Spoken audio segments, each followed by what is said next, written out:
Hey everyone, this is Shanae with SBS Hair Studios, also known as Styles by Shanae. I have my girl here that we're gonna hit that part right there, that we're gonna go ahead and do some extensions on. And as you can see that so far her braid down is very simple. Cornrows going in the back, attached to the nape of the hair, connecting together.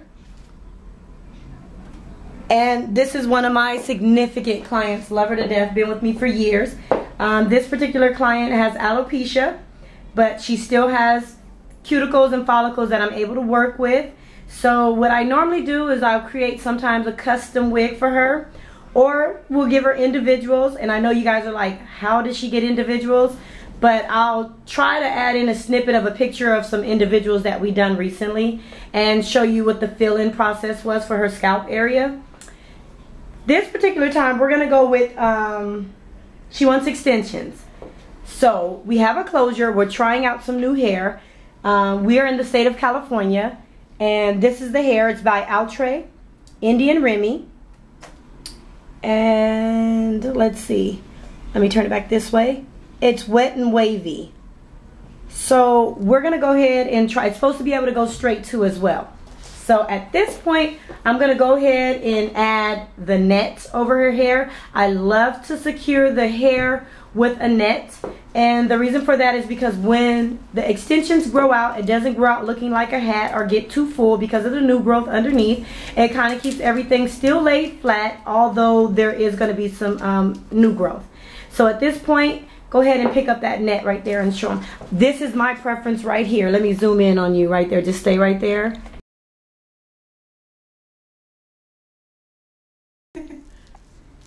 Okay, so at this time I have a preference of my weaving net.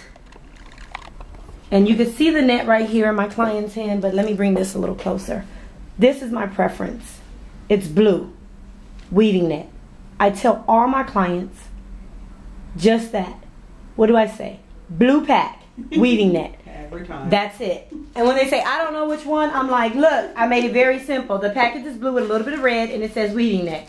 So at this point, we're going to go ahead and get started and apply the net. I wasn't going to so much show you guys how to install the net, but I do want to give you a helpful tip. The tip is, the tighter you have your client pull on the net, the tighter it will be on their head.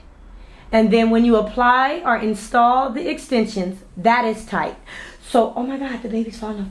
Okay, that was a distraction, you guys. The TV's on and I saw something. So, however, what I was saying is, don't have your client taunt on the net so tight, because that produces tension alopecia, and it gives them headaches, the head throbs. So you can secure the net just relaxingly at a level where you tell them the more you pull, the tighter it's going to be installed.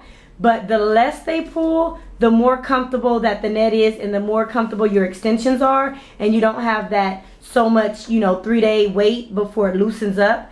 I do know that we like the black woman's facelift on that. I understand that part is the best, when it's fresh. But just so that we don't pull out our edges or the nape of our hair, we want to be careful for how we apply the net as far as how tight it is. So we'll be back in just a second.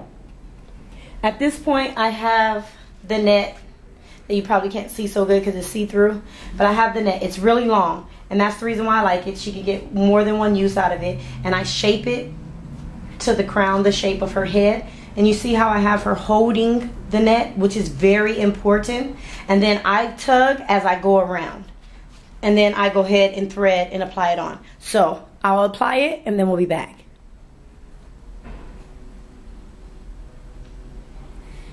Okay, you guys, I've already pretty much put in her hair about 3 tracks. And the way that I'm doing it is without cutting the hair, because there isn't really a major need for me to cut it just yet. And when I say cut the hair, I mean cut the tracks. So right now I'm just going back and forth. I started down in the nape area on the sides, because this length is the 18 inches and we want this length to be on the bottom so that it could show the length. And then we'll go higher up. So pretty much I'm just going in a U shape. And I'm just tucking my needle through it. and making sure that it's going to continue to lay flat. Sorry if my arm is in the way. And some people, when they install extensions, they go under, like this way. But it doesn't per se matter, as long as you have your, you see how flat it is? That's your whole point.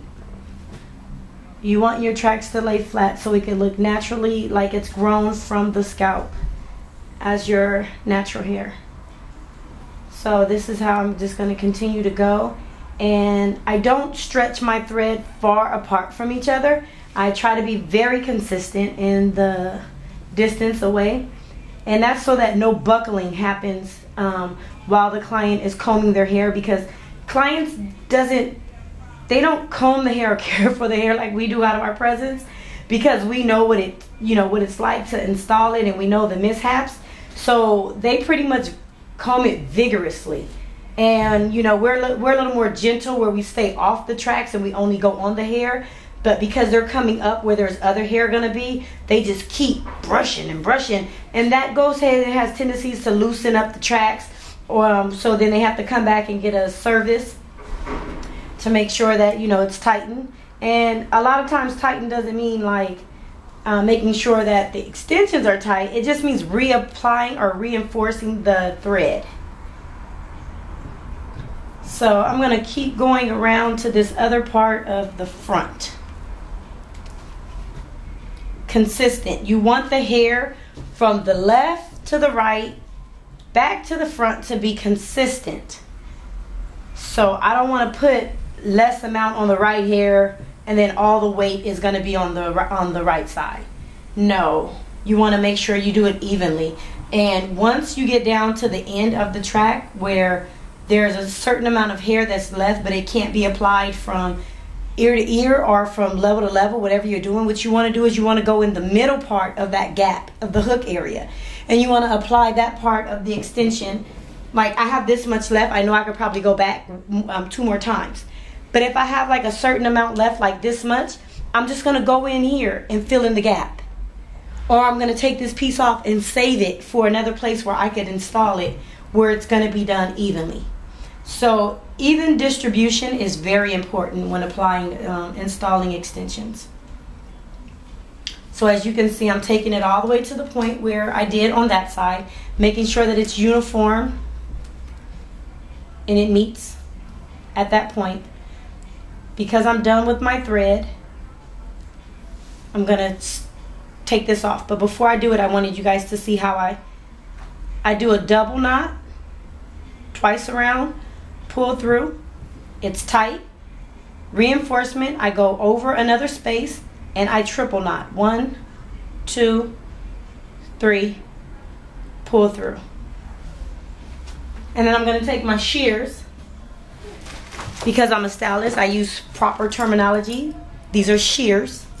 I'm going to take my shears and I'm going to get as close to the knot as possible. And I'll rethread that needle later with the rest of them. So now I'm going to take this piece of hair and I'm just going to come back. I'm not going to cut it. I'm going to come back down here like this. I'm going to thread this. I'm going to come back on this side and I'm going to thread this. And this is what I'm going to have what's left. So with the remainder amount, I'll find somewhere to put it. I'll get back to you guys in just a second.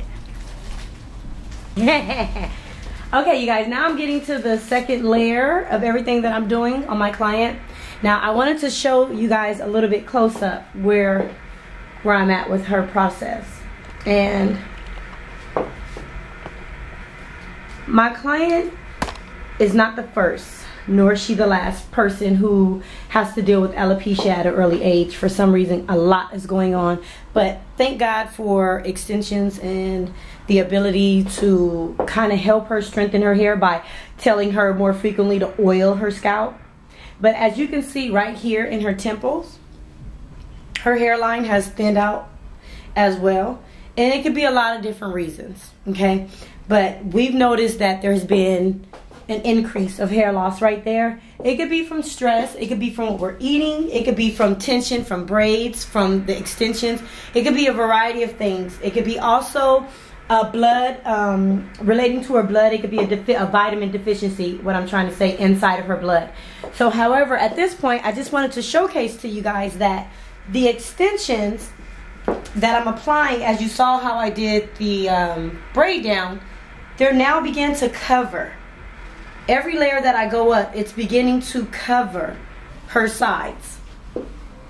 And as you can see, it is applied securely. So we're in the U section. Let me turn this way. We're in the U section. So now what I'm going to do is I'm going to start back here. I'm going to start filling this in with the 14, going straight across like this until I get to the very apex of her head, and then I'll take a different formation of how I'm going to install the extensions. So I just wanted to show you guys how the front look and also where I'm at in the back as far as my placement, and I want you to stay tuned. Okay everybody, I'm at the very top of Julie's, my client's head. Edit that part. Cut. Okay, wait, we're gonna cut.